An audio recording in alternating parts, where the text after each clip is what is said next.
So the next attribute that I wanted to talk about was the ability to think and figure things out. Some examples of this are when you are playing a game that you have to think and try to figure out how to win. If you're designing a like a magic trick like one of our 8th graders used to do last year, that sort of that problem solving, trying to think of how to make it work. One time that I had to sort of problem solve was years ago. I was in a play at the Bradley Playhouse, and my role was a gypsy, and the costume that they gave me wasn't very nice. It was very old, something that they had found in the very basement of the Bradley, and I didn't know about this until like right before the show was going to start. And so I am not a sewer. I looked online and I couldn't find a really good gypsy outfit. So I went and I ordered a pattern, and I found a friend who knew how to sew, and she came and she showed me how to follow the pattern. And so I figured out how to make this really cool costume. It even had like a vest, and it had sort of this full skirt that when I would like go all the way out when I twirled, and it was so much fun. But it really required me to do some thinking about how to make it work, so I didn't have to wear this old thing that looked like pajamas. It was awful. So I want to hear from you guys. So send me a message on chat on Teams, or write on the paper that I've given you. What's a time that you've had a problem that you had to figure out? So the next attribute is being able to self-teach. This is a really important one that you guys probably had to do some of last year during distance learning, where maybe the teacher sent you something and you had to figure it out and teach it to yourself. That happens a lot in life. My story is that when I was right out of college, I went to get a job, and I had a choice between a systems analyst position at a mortgage company or director of a daycare. And it might seem like those are really opposite, and they were, but I really at the time realized that I really cared about kids more than I did mortgages.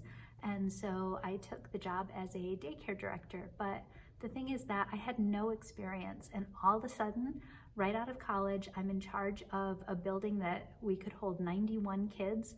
I had 15 staff who I was sort of in charge of, and we had like food services, and all of a sudden I was the boss without knowing anything. And really soon after I started, in one of my classrooms, there was a kid who got upset, and she ran into another room and was crying in the coats where her dad found her when he came to pick her up. And instead of telling me, he just went home and he called DCF, and Child Family Services came to visit us, and they said, what is going on? Because that's one of the main rules of daycare, is you never leave a child alone. And so I ended up having to fire the teacher who was in the room because she admitted she saw the girl leave and didn't follow her. But I also at the time had to go and check and make sure we were following all the other DCF rules. And the manual that they gave me was like this thick. It was this huge binder of rules and stuff that wasn't even like easy to read. And I had to go through and make sure that we had every toy, that all of the staff were doing what they were supposed to be doing. And it was a huge project, but I had to do it to keep my job and to make sure that all of my kids at the center were safe and well taken care of. So when they came back about a month later, we were all set, except for we were missing a toy in the infant room that was supposed to have different textures on it. So they told us we could just order the toy and send them the receipt. So I accomplished it, which was to me, it was an amazing feat. So I want to hear from you guys. So again, send me a chat or write me a story of a time that you had to teach yourself something, whether it's how to fix something that broke, or how to play something, or how to do something in your life. Now, I combined having a positive attitude and having confidence into the same one, mostly because they sort of go hand in hand.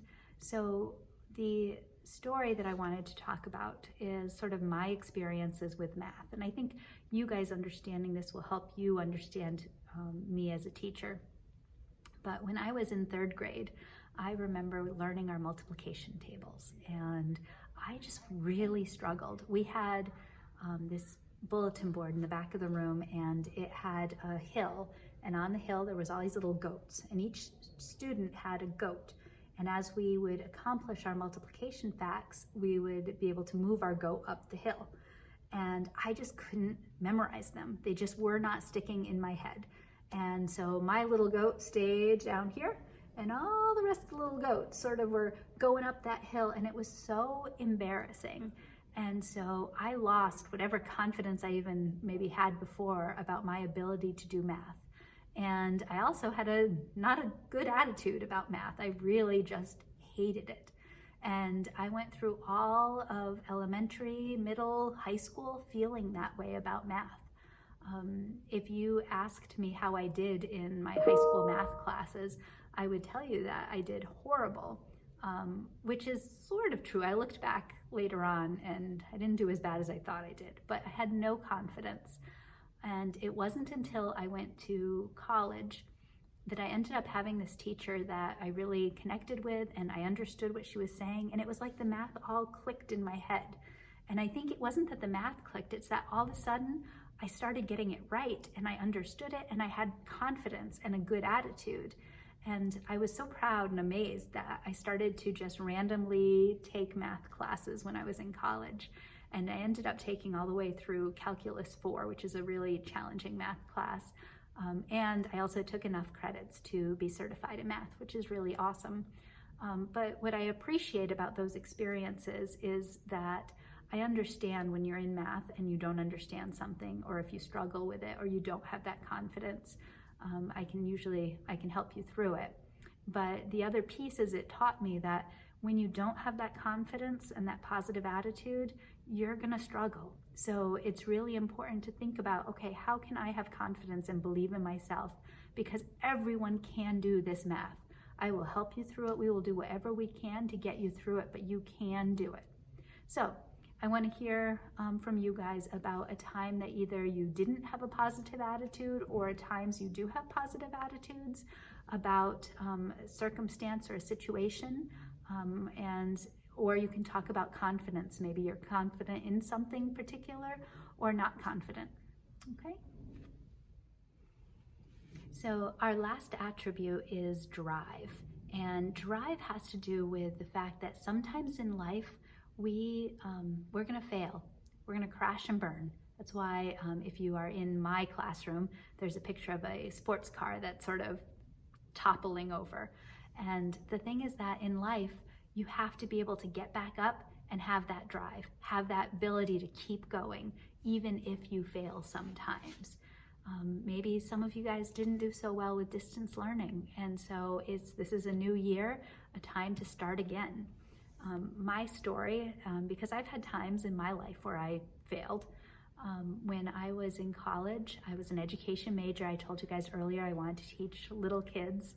And I got in the classroom, and I grew up in Pomfret, and the art classes were so quiet and well-behaved, and I went to school in the suburbs of Chicago, and that was not the situation in those classes. They put me in some classes that were just out of control, and I was sort of this quiet, shy little girl, and I thought, I can't do this. There's no way I can be a teacher. And so I gave up on myself.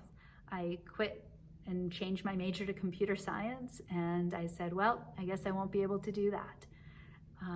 And it wasn't until later, when I told you guys I got the job as the daycare director, that I realized my passion is for working with students, whether they're younger or older, and that was really where I knew I needed to go. And so later on, I went and got my master's in education, and got my certification. So, and the really crazy thing is that I had just enough math credits to become a math teacher. And so I was able to go back and fix that failure of giving up on my dreams earlier on, and still do what I knew my dream was, which was to be a teacher. So I want to hear from you guys. Is there a time that you have failed and that you got back up and you did it? Or a time that you failed that you didn't get back up, that maybe you're thinking about now, oh, I should, get back into things, okay?